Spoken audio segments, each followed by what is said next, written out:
Bismillahirrahmanirrahim. Assalamualaikum warahmatullahi wabarakatuh. Alhamdulillah wassalatu wassalamu ala Rasulillah wa ala alihi wa ashabihi wa man tabi'ahum bi ihsanin ila yaumil qiyamah. Rabbi shrah li sadri wa yassir li amri wahlul 'uqdatam min lisani yafqahu qawli. Amma ba'du, para pemirsa sekalian, sahabat Quran yang dimulakan Allah Subhanahu wa Ta'ala. Terima kasih masih setia bersama Bina Al-Quran, channel edukasi Mushaf Madinah.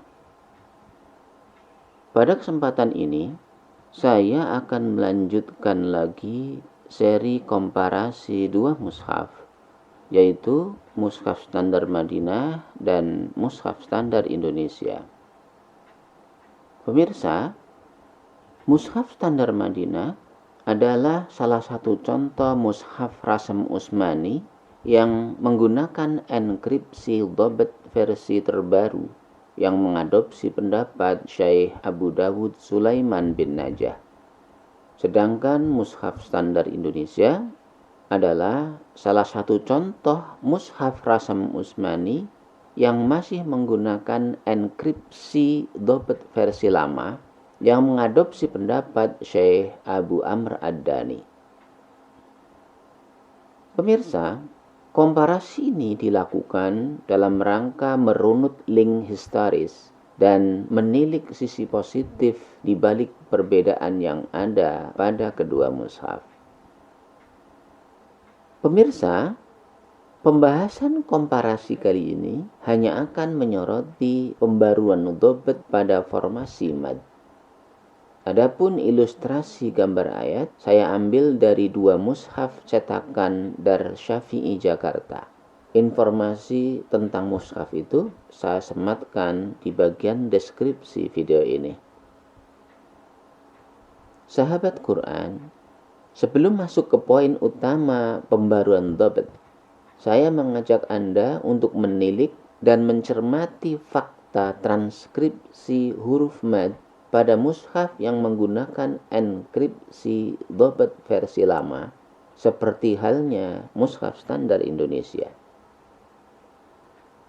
Pertama, penulisan huruf mad tidak seragam. Pada huruf wawu dan ya disematkan simbol sukun, sedangkan pada huruf alif tetap dibiarkan polos tanpa tambahan simbol apapun. Yang kedua, ada ambiguitas pada wawu sukun dan ya sukun. Ambiguitas adalah sifat atau hal yang bermakna dua, kemungkinan yang mempunyai dua pengertian. Disebut ambigu karena pada satu kasus, keadaan wawu bersukun dan ya bersukun digunakan sebagai pola huruf mad. Namun di kasus yang lain, ia juga digunakan sebagai diftong. Padahal antara mad dan diftong adalah dua hal yang berbeda. Ilustrasinya saya ambil dari surat Al-Ma'arij ayat 4. Di ayat ini ada contoh ambiguitas pada penggunaan wawu sukun dan ya sukun. Pertama, wawu sukun dan ya sukun digunakan sebagai pola huruf mad, sehingga bunyi ru di sini memanjang karena tambahan wawu sukun, dan bunyi si memanjang karena tambahan huruf ya sukun. Namun, dalam kasus yang lain, masih di ayat ini, wawu sukun dan ya sukun juga digunakan sebagai format diftong. Apa itu diftong? Diftong adalah bunyi vokal rangkap yang tergolong dalam satu suku kata, seperti ai dalam kata rantai, au dalam kata imbau. Nah, kita lihat ada bunyi ilaihi lai, ai, ini disebut diftong. Dan ada bunyi yaumin, yau, au, ini disebut diftong. Ambigu, satu kondisi namun digunakan untuk dua pengertian. Padahal antara mad dan diftong sangatlah berbeda. Salah satu bentuk perbedaannya, sebutlah misalnya ada contoh A dan contoh B. Coba fokuskan perhatian pada kotak hijau ini. Perhatikan, kasusnya kan sama. Wawu sukun bertemu dengan wawu. Yang ini juga wawu sukun bertemu wawu. Penulisannya sama.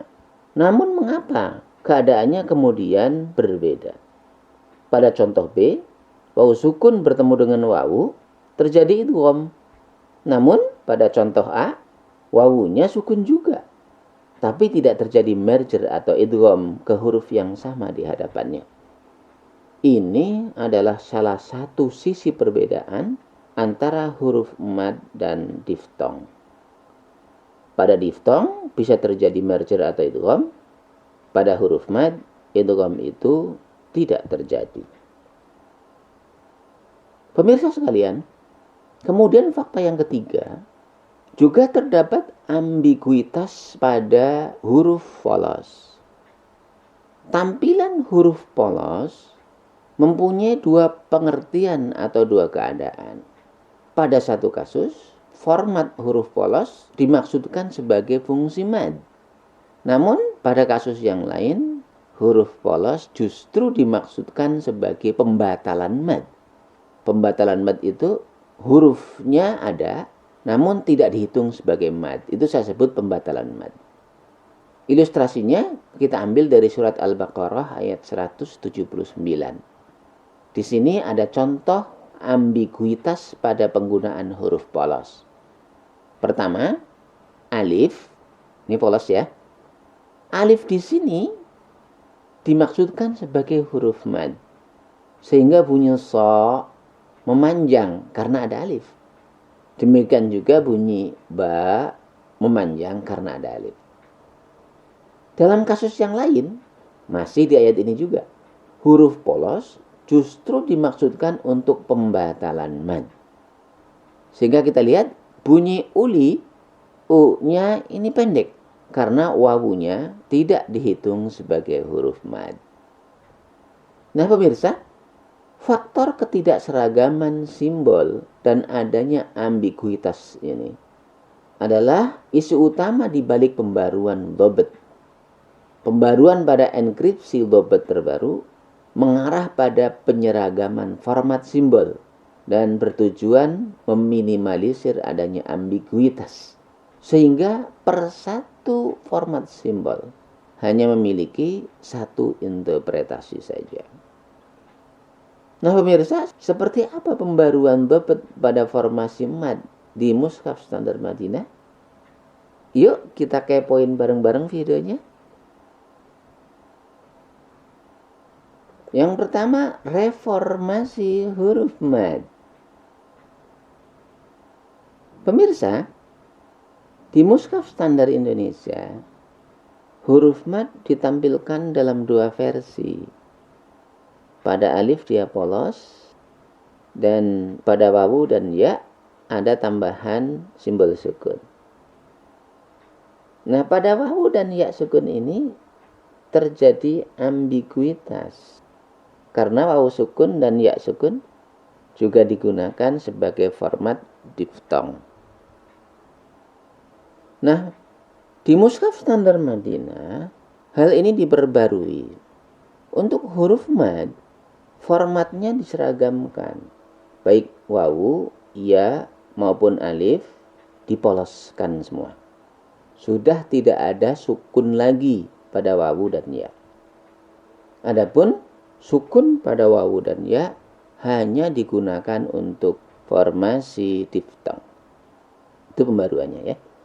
Ilustrasi ayatnya kita ambil dari surat Al-Ma'arij ayat 4. Kita tampilkan mana madnya.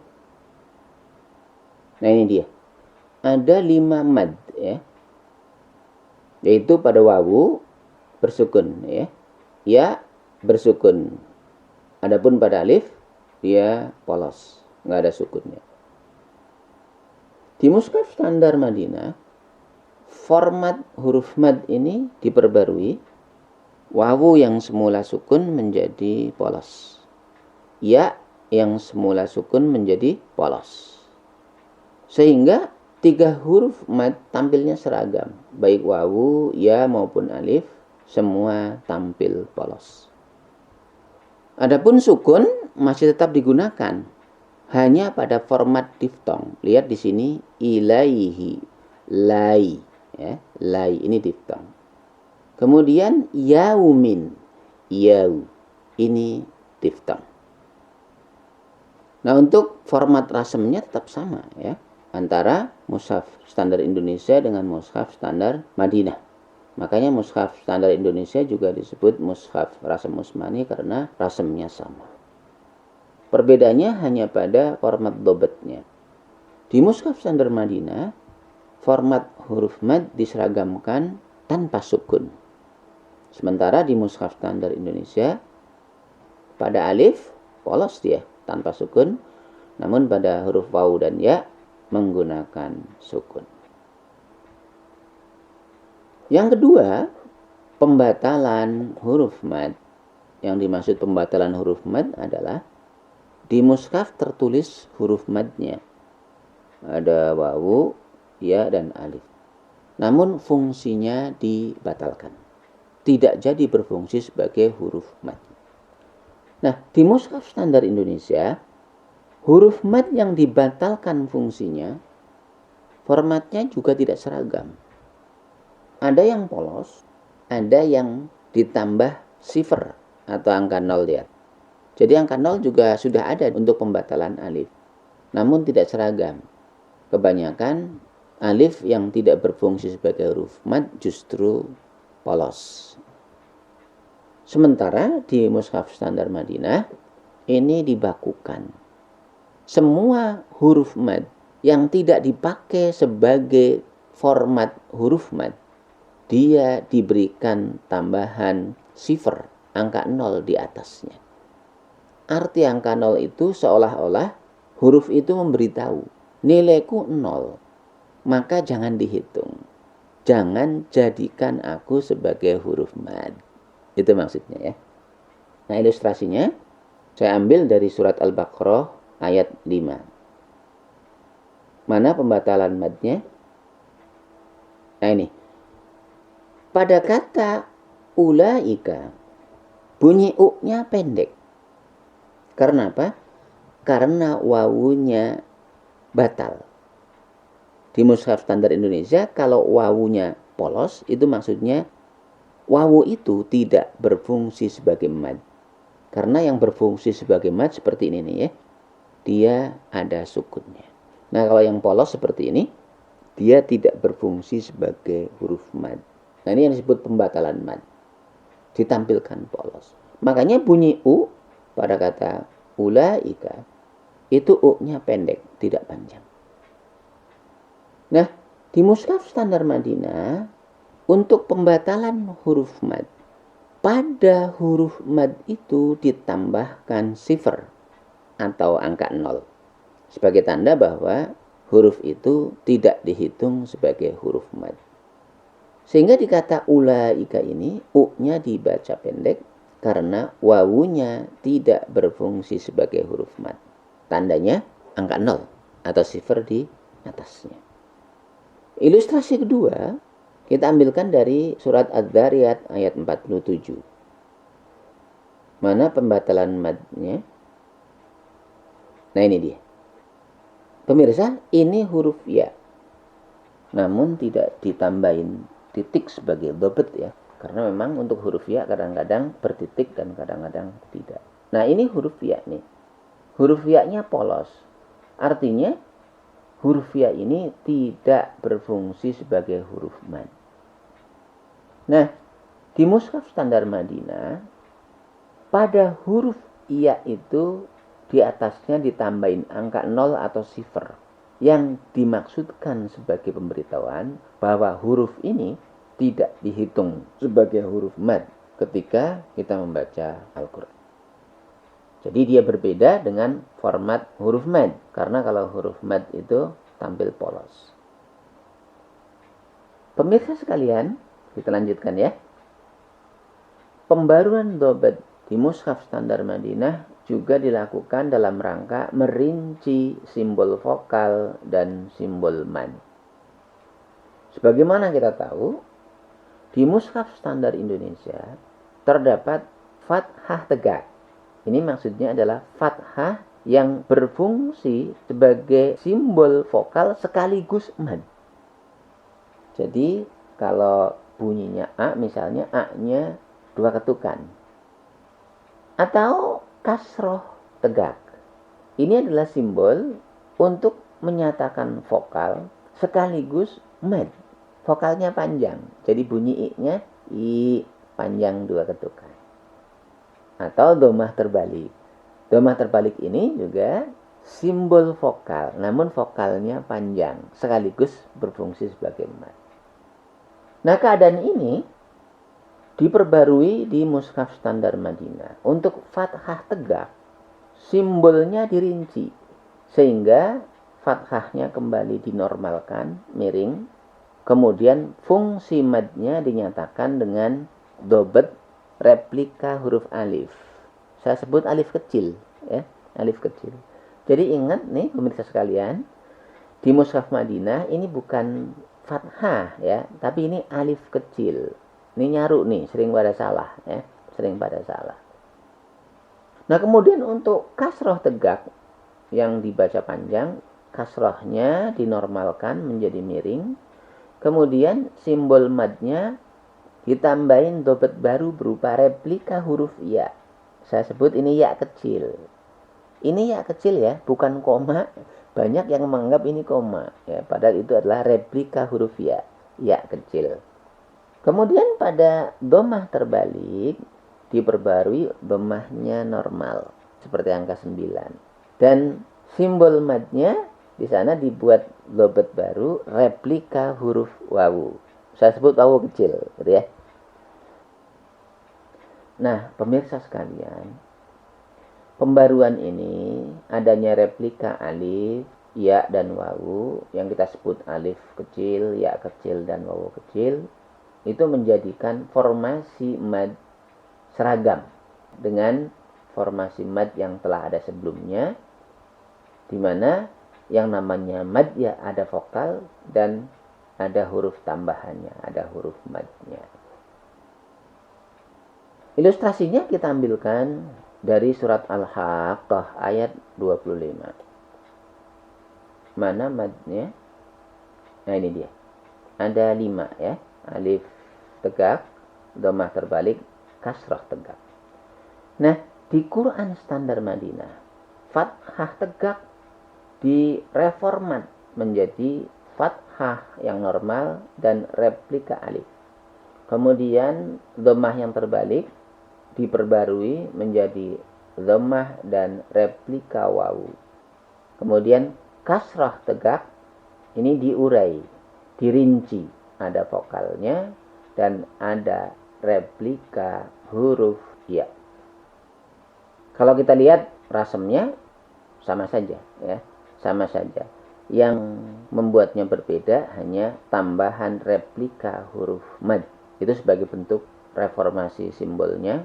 Sehingga di sini ada perbedaan antara format mad di Mushaf Standar Indonesia dengan format mad di Mushaf Standar Madinah.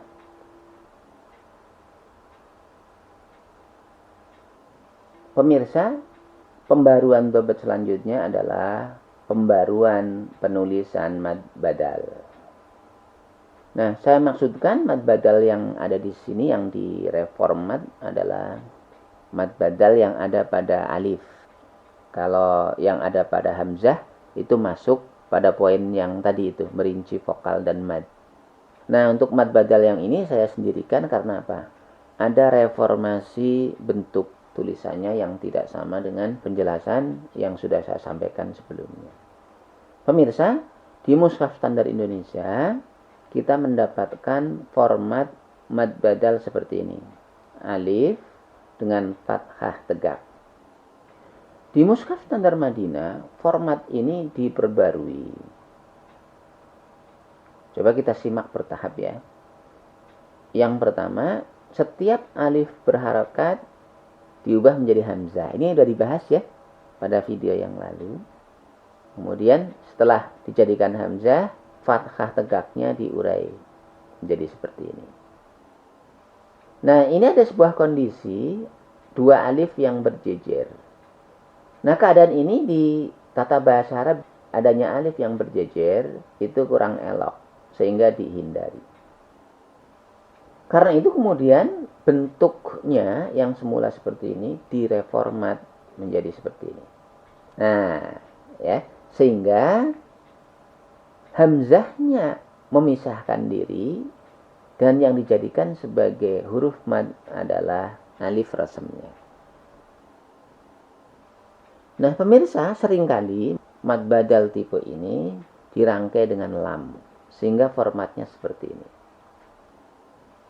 Nah, pembaruannya sama dengan tadi, hanya tambahkan lam saja.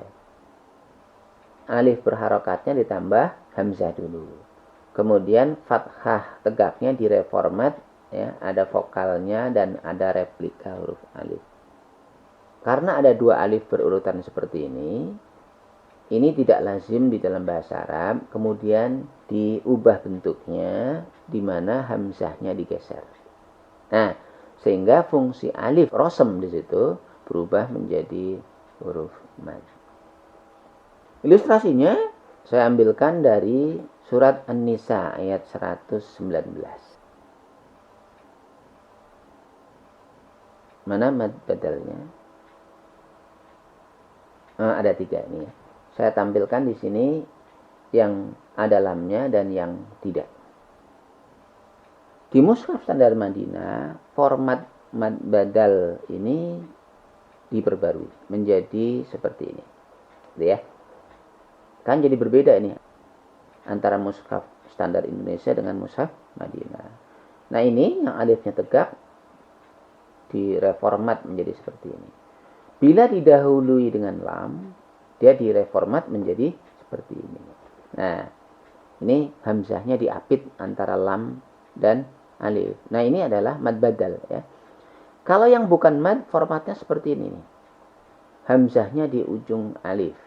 Nah, ini yang pendek nih ya. Wala udil, u-nya pendek. Wala uman, u-nya pendek.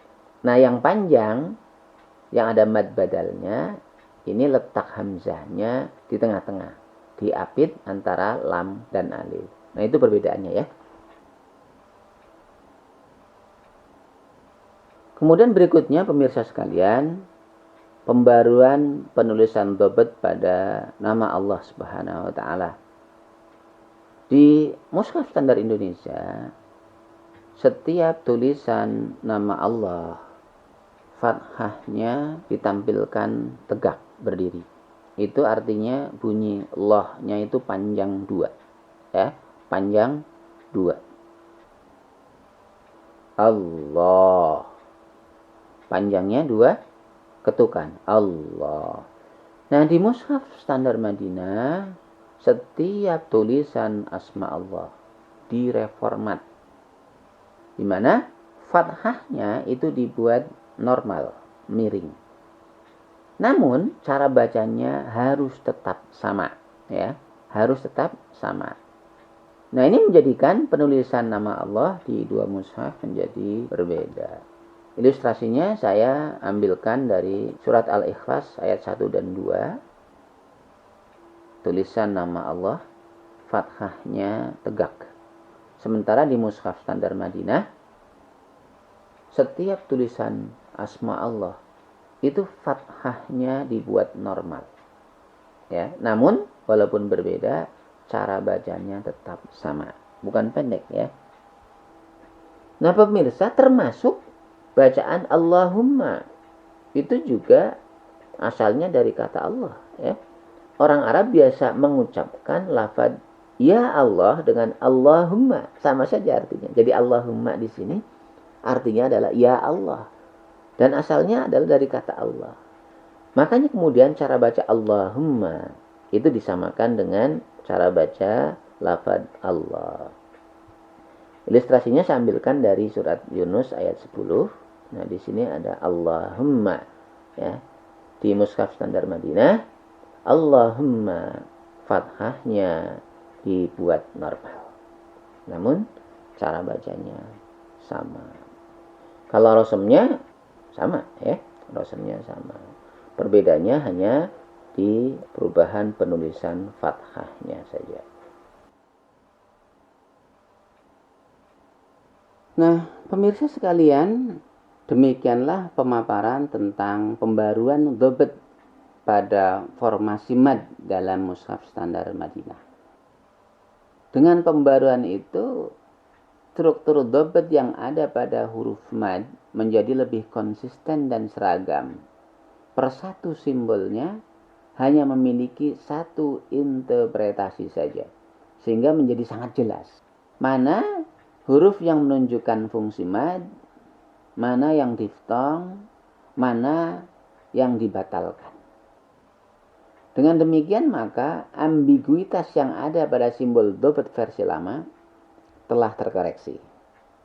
Dan pada pemaparan tadi kita mendapatkan tambahan pengetahuan, yaitu ada dhabt baru berupa miniatur huruf mad. Nah, wawu kecil, ya kecil, dan alif kecil ini juga kemudian menjadi ciri khas mushaf standar Madinah. Nah, jadi kalau kita mencari mushaf standar Madinah, lihat ada enggak di situ replika mad, alif kecil, ya kecil, dan wawu kecil. Itu ciri khasnya, ya. Pemirsa sekalian, sahabat Quran yang dimuliakan Allah Subhanahu wa taala, tentunya yang terinci, seragam, dan konsisten seperti ini menjadikan mushaf standar Madinah sebagai mushaf yang friendly user, ya. Mudah dipahami, mudah dimengerti, dan mudah digunakan oleh kita semuanya. Demikian hal yang dapat saya sampaikan pada kesempatan ini. Wallahu a'lam bishawab. Semoga informasi ini bermanfaat bagi kita semua. Sampai ketemu di penayangan video komparasi berikutnya.